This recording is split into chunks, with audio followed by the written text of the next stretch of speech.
Imagine you had to design the ideal car. It would have to carry 4 people and their luggage, be economical, handle precisely and safely, be value for money, be so well engineered it could cover 150,000 miles. It would also have to be formidably fast, fashionable, and fun to drive and own. Well, it's already been done a couple of decades ago, and you're looking at it.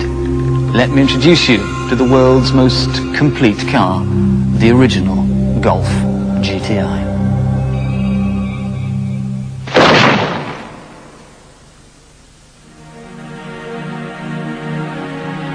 Because we see something every day, we take it for granted. What's familiar becomes commonplace.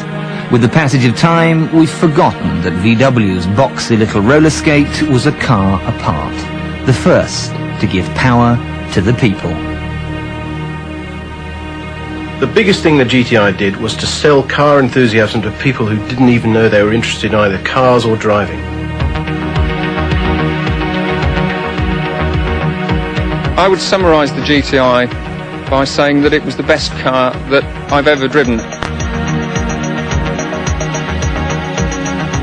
In the future, I think that we may try a Mark III Golf GTI, but I'll still keep my Mark I because I think that it is actually the best crackerjack hot hatch in the world. This is the story of one of the most influential and widely imitated motor cars in the world, and one that kick-started an entirely new motoring craze. From a culture of Prussian perfection came a trend-setting pocket rocket that gave birth to that 80s phenomenon, the hot hatch. And it's a car that very nearly didn't happen.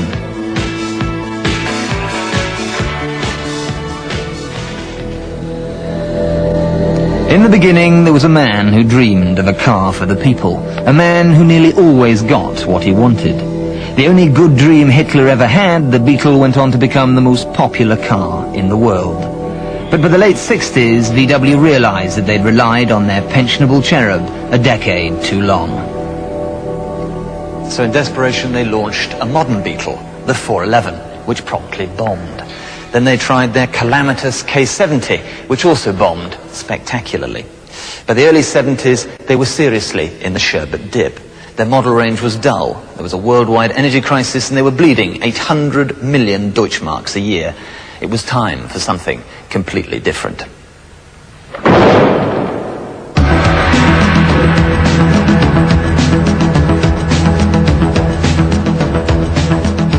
VW never imagined that their light, strong and sensible Golf would become the perfect platform for a hot rod.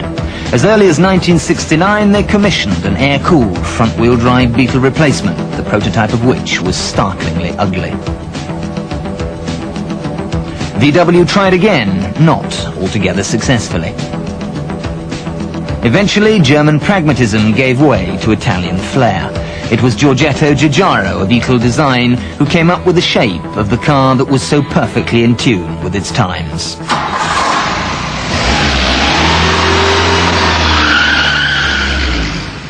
He's off in that new car again. Wouldn't catch me in a Volkswagen. What's wrong with the Golf? Well, it's not exactly big, is it?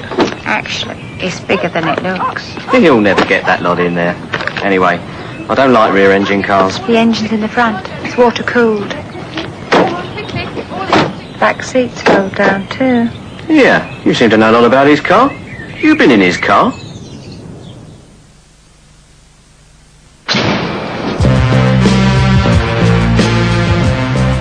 For Volkswagen, the mid-70s were the boom years. They had a massive success on their hands. The world was buying the Golf as if it was the only car on the planet. And 2.5 years later, they'd sold 1 million. The Golf put Volkswagen back into profit, but there were a few enlightened souls who reckoned it was capable of even more. A team of 6 of VW's motorsport engineers came up with a brilliant idea. They would soup up the Golf. They would make it go like lightning. They spent their evenings, weekends and spare time stiffening the car, stripping it out, adding petrol injection, and they instantly created a classic. But they had one big problem: convincing everybody else. You could buy cars with high acceleration, but these high acceleration cars always have been connected and offered by a brand with a specific image, like BMW and Porsche. But a brand which is called Volkswagen, people's car, and to offer people's car with such an advantage in performance was somewhat for us that didn't fit together. And the engineers finally convinced us, and so we tried it. And it was one of VW's better decisions, because the new hot Golf caused apoplexy in the motoring press. Here was a car that was all things to all men. Yet without those determined engineers, VW would have let one of the world's greatest cars slip through their fingers. A potential error rivaled only by the bloke from Decca who said no to the Beatles. But mercifully, VW backed it all the way, and the first GTI squealed onto German autobahns in 1976. It wowed everybody. I know, because I was there. In 76, I was going out with a German girl who had one of the first GTIs. I remember we were sitting at a set of traffic lights in downtown Munich when up pulls this bloke in a Merc. I looked at him. He looked at me. He looked at the car, and we both knew.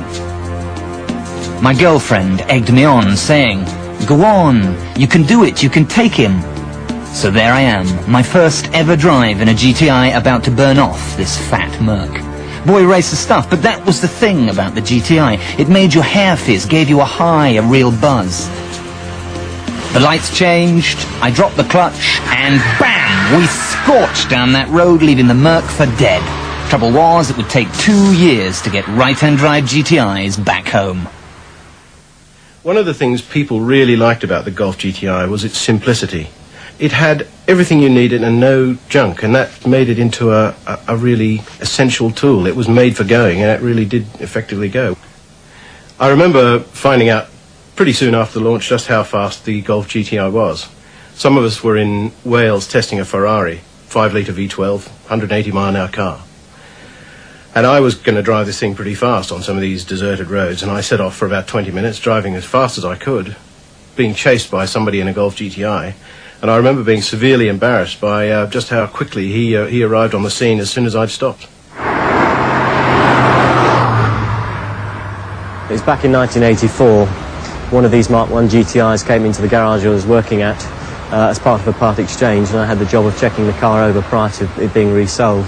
And obviously part of that was to take it out for a road test. It ended up being one of the longest road tests I'd ever given any car.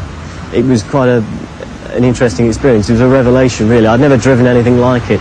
I'd driven a lot of cars at that time, and thought I knew what a good car was all about, but it wasn't until I drove one of these that I realised just how good they really are.